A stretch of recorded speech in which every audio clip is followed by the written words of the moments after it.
થઈ રહ્યું છે અને અડધો કલાકની અંદર જ્યારે પ્રોગ્રામ પૂરો કરવાનો છે ત્યારે આવનાર સમયની અંદર પાટણ મુકામે મોટું શૈક્ષણિક સંકુલ બને એના માટે જાહેરાત પણ કંઈક કરવાની છે ત્યારે સૌ અત્યારે ખૂબ આવા ધોમ ધકતા તાપમાં પણ અહીંયા ખૂબ તમે રાહ જોઈ છે તો અડધા કલાક કે કલાક બધા શાંતિ રાખે એવી આપ સૌને મારી બે હાથ જોડીને વિનંતી।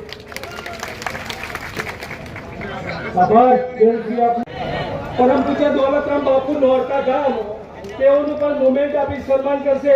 પ્રદ્યુતજી ઠાકોર પૂર્વ ધારાસભ્ય શ્રી કલોલ, ચંદનસિંહ ઠાકોર પૂર્વ ધારાસભ્ય શ્રી સિદ્ધપુર, અમરસિંહ ઠાકોર સિદ્ધપુર વડનગર, મહેલાજી ઠાકોર ઓબીસી પ્રમુખ બનાસકાંઠા, સોવનજી ઠાકોર ડેમોસન ઉપપ્રમુખ પાટણ જિલ્લા કોંગ્રેસ સમિતિ, મેલજી। હેલો, દોલતરામ બાપુનું સ્વાગત થઈ રહ્યું છે, જોરદાર તાળીઓથી વધાવી લેશું। રણુજા ખાતે ખૂબ સારો અને ભવ્ય એ જે આયોજન કર્યું છે એમને ધર્મશાળા બનાવવા જઈ રહ્યા છે ત્યારે જોરદાર તાળીઓથી દોલતરામ બાપુને આપણે વધાવી લેશું। એમનું સ્વાગત થઈ રહ્યું છે। પ્રદ્યુતજી ઠાકોર, ચંદનજી ઠાકોર, કાંતિજી ઠાકોર, અમરસિંહભાઈ ડાભી સૌ સ્વાગત કરી રહ્યા છે। જોરદાર તાળીઓથી વધાવીશું।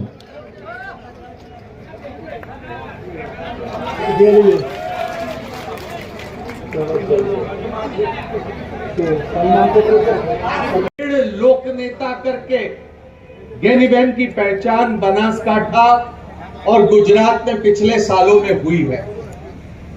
कुछ समय पहले यानी 4 जून को जब लोकसभा के परिणाम आए और गुजरात की 26 सीटों में से ज्ञानीबेन ठाकुर ये कांग्रेस के चुनाव चिन्ह पर जब जीत कर आई और फिर जीतने के बाद दिल्ली पहुंची, संसद की सीढ़ियां जैसे जैसे वो चढ़ रही थी तो गुजरात का हर कांग्रेस का साथी अपने आप को बड़ा गौरवान्वित महसूस कर रहा था।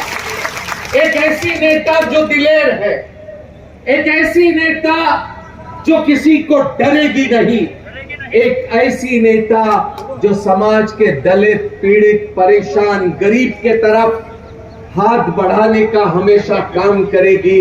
एक ऐसी नेता जब ज्ञानीबेन संसद में पहुंची तो हमें दिल की गहराइयों से खुशी तो होना ही था, लेकिन इनके जीत के बाद गुजरात के तमाम कांग्रेस के कार्यकर्ताओं का हौसला बढ़ा है।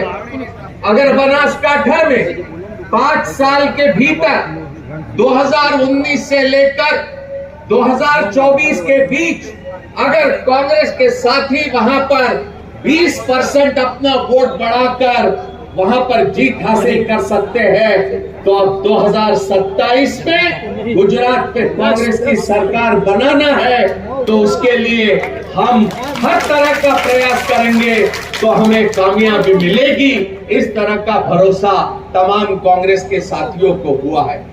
मैं लंबी बात नहीं कहूंगा, पहले ही काफी वक्ताओं ने अपनी बात यहाँ पर रखी है और जिनका हम सम्मान कर रहे वो ज्ञानीबेन ठाकुर मेरे बाद अपने विचार यहाँ पर रखेंगी। 2-3 चीजें आपके सामने संक्षेप में रखूंगा।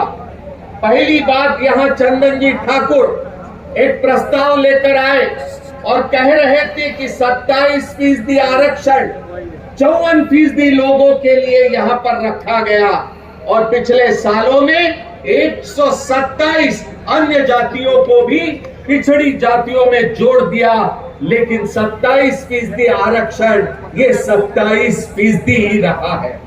मैं यहाँ पर पूरी जिम्मेदारी के साथ कांग्रेस पार्टी की तरफ से ये कहने के लिए यहाँ पर आया हूँ कि कल जब कांग्रेस की हुकूमत ये दिल्ली में बनेगी तो 50% आरक्षण पर जो बंदी लगाई है उसे हम हटाएंगे।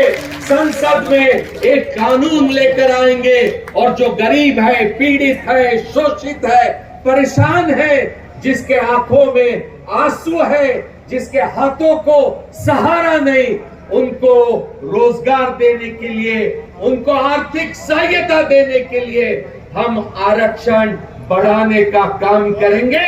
इसमें दलित आदिवासी तो रहेंगे, इसमें बख्शी पंच रहेंगे, इसमें समाज का गरीब रहेगा, चाहे वो पिछड़ी जाति का हो या सामान्य वर्गों का हो, हर गरीब को हिस्सा मिलेगा। इस तरह का इरादा लेकर हम लोगों के बीच जाते हैं और जाते रहेंगे।